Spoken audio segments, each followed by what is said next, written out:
Tiga kes baharu jangkitan COVID-19 disahkan hari ini yang membawa jumlah keseluruhan kes kepada 15,461 orang.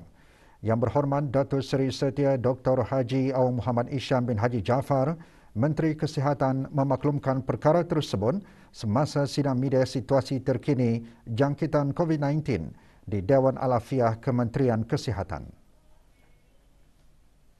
Daripada jumlah tersebut, satu adalah kes tempatan, manakala dua adalah kes import.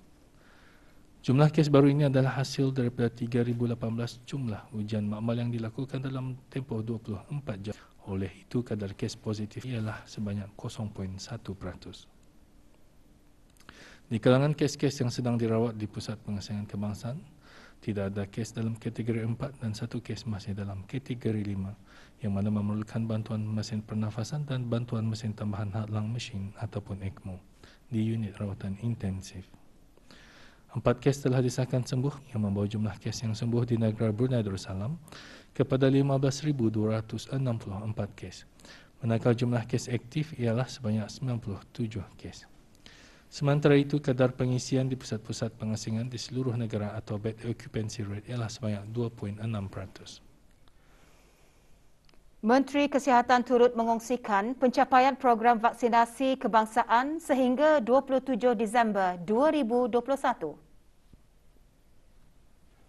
Kadar keseluruhan penduduk yang telah menerima sekurang-kurangnya satu dos vaksin ialah 94.5%.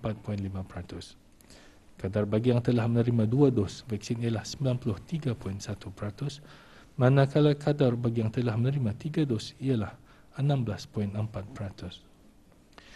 Bagi sekatan pergerakan yang dijalankan dari jam 10 malam hingga 4 pagi, sebanyak 1 pelanggaran arahan telah dikeluarkan denda kompaun di seluruh negara, di mana ianya adalah pelanggaran arahan untuk berada di rumah. 2 buah keluarga kini boleh tinggal dengan lebih selesa dengan siapnya pembinaan rumah di bawah pengendalian Jawatan Kuasa Projek Bantuan Perumahan Golongan Daif, Fakir dan Miskin melalui Jabatan Perdana Menteri dan agensi berkaitan selaku urus dia. Sijil kesiapan rumah diserahkan oleh Yang Berhormat Pihin Udana Khatib Datuk Paduka Seri Setia Ustaz Haji Awang Badarudin bin Pengarah Datuk Paduka Haji Awang Othman, Menteri Hal Ehwal Ugama selaku Yang di-Pertua Majlis Ugama Islam kepada 2 orang penerima. Penerimanya Dayang Sihar binti Sidop, kos pembinaan sebuah rumah 3 bilik berjumlah lebih RM77,000. Penerima kedua Dayang Fatimah, sebuah rumah 4 buah bilik dengan kos pembinaan berjumlah lebih RM85,000.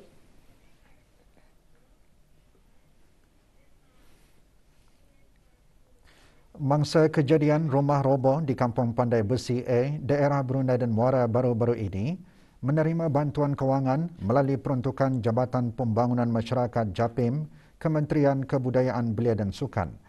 Majlis penyerahan bantuan kewangan diadakan di Kementerian Kebudayaan Belia dan Sukan. Penyerahan bantuan disempurnakan oleh Yang Berhormat Major Jeneral Bersara Datuk Paduka Seri Awang Haji Aminuddin Ehsan bin Pihin Orangkai Saiful Molong Datuk Seri Paduka Haji Abidin, Menteri Kebudayaan Belia dan Sukan kepada Dayang Jokia binti Haji Daula dan Dayang Nurhayati binti Muhammad Zaid. Pemberian bantuan kewangan tersebut dihasrat dapat membantu meringankan kesusahan yang dialami oleh mangsa bagi meneruskan kehidupan seharian. Negara Brunei Darussalam dan Republik Rakyat China akan terus bekerjasama rapat dalam memperkukuhkan lagi hubungan persahabatan yang sekian lama terjalin, terutama dalam isu-isu serantau dan antarabangsa yang memberikan kepentingan bersama. Dr. Siti Nurhalbi binti Haji Wahsal Felah, Pemangku Setiausaha Tetap Pengurusan Dasar dan Strategi Kementerian Kebudayaan Belia dan Sukan menyatakan perkara tersebut semasa majlis sambutan ulang tahun ke-30 hubungan diplomatik dan pertukaran di antara rakyat-rakyat negara Brunei Darussalam dan Republik Rakyat China petang tadi. Menurutnya, pelbagai inisiatif dan aktiviti telah dilaksanakan dalam platform kerjasama di peringkat serantau dan antarabangsa.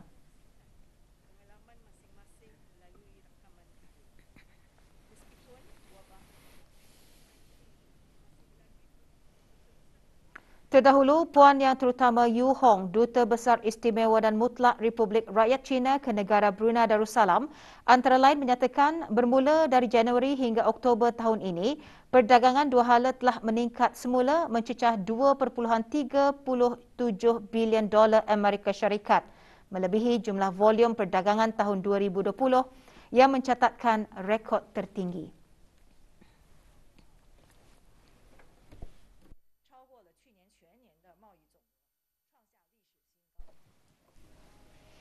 Majlis merupakan anjuran Persatuan Persahabatan Brunei China dengan kerjasama Persatuan Rakyat China untuk persahabatan dengan negara asing. Pada majlis tersebut, beberapa orang daripada pelbagai latar belakang termasuk bidang kesenian, perniagaan dan industri dari kedua-dua buah negara mengongsikan pengalaman mereka masing-masing melalui rakaman video. Juga menyertai majlis secara maya, Tuan Yang Terutama Pihin Orang Kaya Seri Pahlawan, Kolonel Bersara Datuk Paduka Haji Abdul Rahmani bin Datuk Paduka Haji Basir, Duta Besar Istimewa dan Mutlak Negara Brunei Darussalam ke Republik Rakyat China. Kurang seminggu sahaja lagi, sesi persekolahan penggal pertama sesi akademik tahun 2022 bagi sekolah-sekolah rendah, menengah, pusat-pusat tingkatan 6, sekolah-sekolah vokasional dan Institut Pendidikan Teknikal Brunei IBTE di bawah Kementerian Pendidikan dan sekolah-sekolah swasta akan bermula. Di bawah fasa awal endemik, sesi persekolahan secara bersemuka dijalankan secara berperingkat. Meskipun sebilangan para ibu bapa masih menaruh rasa bimbang dengan kemaslahatan pelajar-pelajar pada sesi persekolahan nanti, namun mereka tetap menyokong usaha kerajaan untuk memulakan sesi pembelajaran secara bersemuka. Tambahan lagi, Kementerian Pendidikan juga menyediakan Whole School Modification Approach dan garis panduan serta langkah-langkah yang komprehensif bagi sekolah-sekolah melaksanakan pembukaan semula sesi persekolahan. Kaedah pelaksanaan pengajaran dan pembelajaran dibahagi kepada dua peringkat.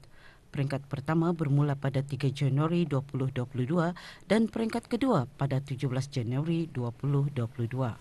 Keutamaan diberikan kepada para pelajar yang telah lengkap divaksinasi untuk hadir ke sekolah secara bersemuka. Sebilangan besar pelajar menzahirkan keterujaan mereka untuk kembali ke sekolah. Rasanya nak sabarlah. Pasal bagiku dibezakan antara belajar online sama di sekolah, lebih senang di sekolah lah. Kalau at least kalau tani neto, at least tani boleh tanya cikgu soalan-soalan yang tani neto, at least kayak macam grup WA tu tani boleh discuss sama kawan-kawan. Perasaan saya begitu excited dan sioklah dapat jumpa kawan sama cikgu dan dapat belajar bersemuka sama cikgu. Kalau bersemuka, at least we can pay more attention to cikgu dari online. Sebab kalau akan dipikir balik, it's more easier kalau belajar di sekolah daripada online class. Sebab kalau di online, kalau waktu online class, kadang-kadang discussion sama cikgu pun macam masih ada yang dah faham.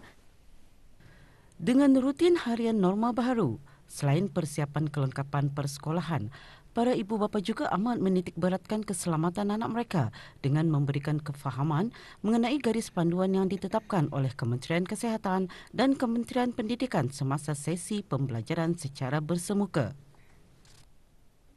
Kalau bagi saya, semua ni berdasarkan dengan kemampuan anak-anak sama kita ni sebagai indung yang menyediakan apa yang sepatutnya untuk anak-anak sebelum dorang hadir ke sekolah. Sebagai indung memang ada rasa ingin, tapi saya percaya kerajaan mempertimbangkan perkara ini juga. Dan anak saya juga pandai menjaga SOP di sekolah lah. Dengan adanya langkah-langkah yang sudah diambil dan yang disyorkan oleh Kementerian Kesihatan mengenai dengan penularan wabak COVID-19, InsyaAllah pulang. So berserah bertawakal kepada Allah Subhanahu Wa Taala. Meskipun berdepan dengan cabaran, setentunya sokongan ibu bapa dan keluarga memainkan peranan penting dalam menyuntik semangat anak-anak mereka untuk terus gigih berusaha dan berjaya dalam pembelajaran mereka. Laporan Rosimah Sulaiman untuk Berita RTB. Sambutan yang menggalakkan terhadap pentingnya bahasa isyarat sebagai bahasa komunikasi menunjukkan penerimaan komuniti di negara ini terhadap golongan orang kurang pendengaran OKP. Sehubungan itu, bagi menyumbang kepada pembangunan agama bangsa dan negara, Persatuan OKP Kebangsaan menghasilkan sebuah video yang memaparkan cara berwuduk yang betul bagi golongan OKP. Video berdurasi seminit 42 saat dihasilkan oleh 3 ahli Persatuan OKP Kebangsaan. Ia dihasran membantu golongan OKP untuk lebih memahami cara berwuduk yang betul dengan menyelitkan penggunaan bahasa isyarat. Mesti melihat, belajar cara-cara wudu. Semua kawan-kawan belajar OKP. Okay. Belajar cara wudu. Happy, tolong membuat video kawan-kawan. Hubungi talian 7280568 untuk mendapatkan video tersebut yang berharga RM20.